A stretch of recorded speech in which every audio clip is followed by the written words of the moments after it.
जय श्री कृष्ण. मंगल Thombare YouTube चॅनलमध्ये तुम्हा सर्वांचे स्वागत आहे. तर हा चविष्ट रेसिपी अशी बनवलेली आहे.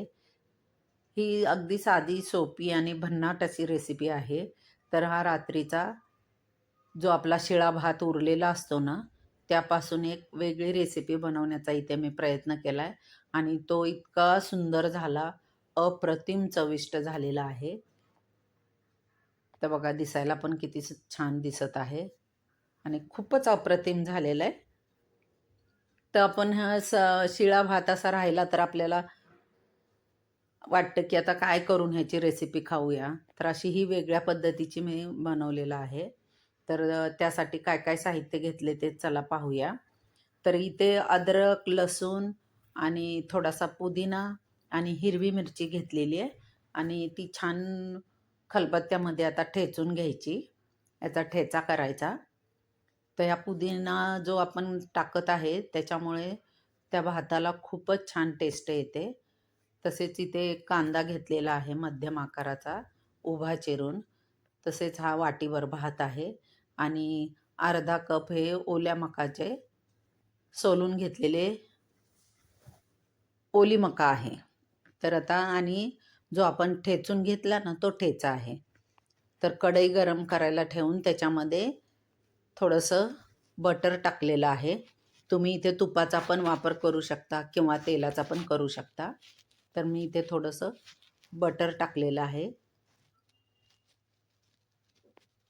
तर अशा पद्धतीने बटर छान वितळलं की त्याच्यामध्ये आपण जिरे मोहरी टाकून घेऊया.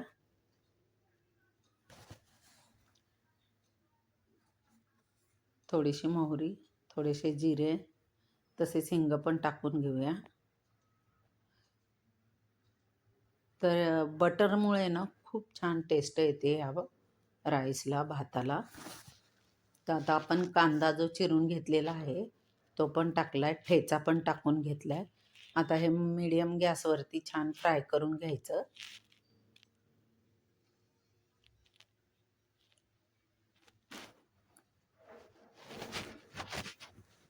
आता आपला कांदा छान फ्राय होत आलेला आहे.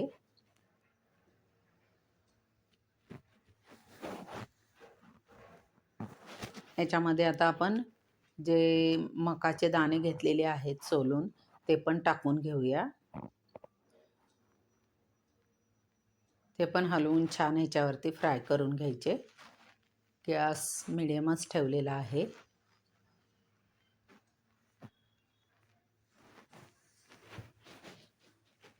तर अशा पद्धतीने केलेला जो भात आहे तो खूपच चवीला सुंदर लागतो, टेस्टी लागतो, वेगळाच फ्लेवर येतो.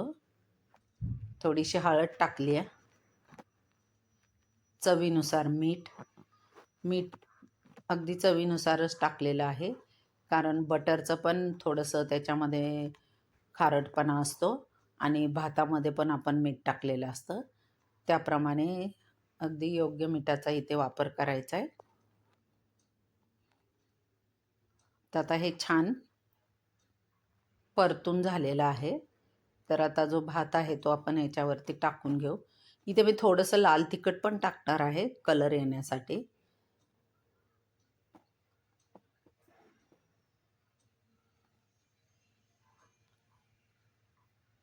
मीठ टाकल्यामुळे बघा पाणी सुटलेलं आहे, त्यामुळे मका पण छान त्याच्यामध्ये शिजली जाते किंवा फ्राय होते. इथे थोडंसं लाल मिरची पावडर टाकलेली आहे.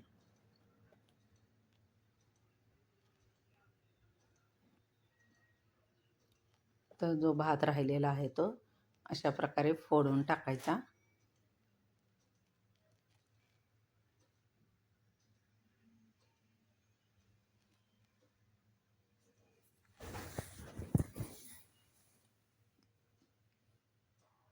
भात जो आहे तो जुन्या तांदळाचा असेल तर इथे खूपच चवीला छान लागतो आणि फ्राय करायला पण इझी जातं, कारण एकदम सुट्टा असतो तो भात. तर हे थोडेसे जुने तांदूळ आहेत, त्यामुळे एकदम मोकळा मोकळा सुटसुटीत असा होतो. आता छान फ्राय करून घेऊया. तुम्हाला याच्यावरती कोथिंबीरचा वापर करायचा असेल तरी करू शकता, पण मी करणार नाही आहे. थोडंसं परत लाल मिरची पावडर टाकली आहे. वाह! सुंदर. तर हा तुम्ही गरमागरम सर्व्ह करून दह्याबरोबर याचे आस्वाद घेऊ शकता किंवा थोडीशी कोशिंबीर केली तरीही चालेल.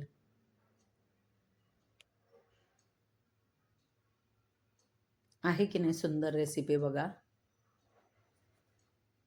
अगदी वेगळा लागतो चवीला. नक्कीच अशा पद्धतीने करून पहा.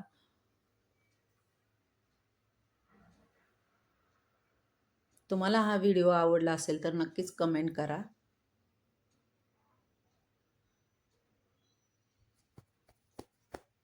तर आता आपला हा जवळ फ्राय करून झालेला आहे. तर एका बाउलमध्ये काढून घेऊया. वाह! सुंदर. दिसायला पण खूप छान दिसत आहे आणि सुंदर असा घमघमाट सुटलेला आहे. चला तर आता बाउलमध्ये काढून घेऊया आणि मी इथे दह्याबरोबर त्याचा आस्वाद घेणार आहे. वाह! दिसायला पण सुंदर आहे. तर असेच नवनवीन व्हिडिओ पाहण्यासाठी लाईक करा, सबस्क्राईब करा. धन्यवाद.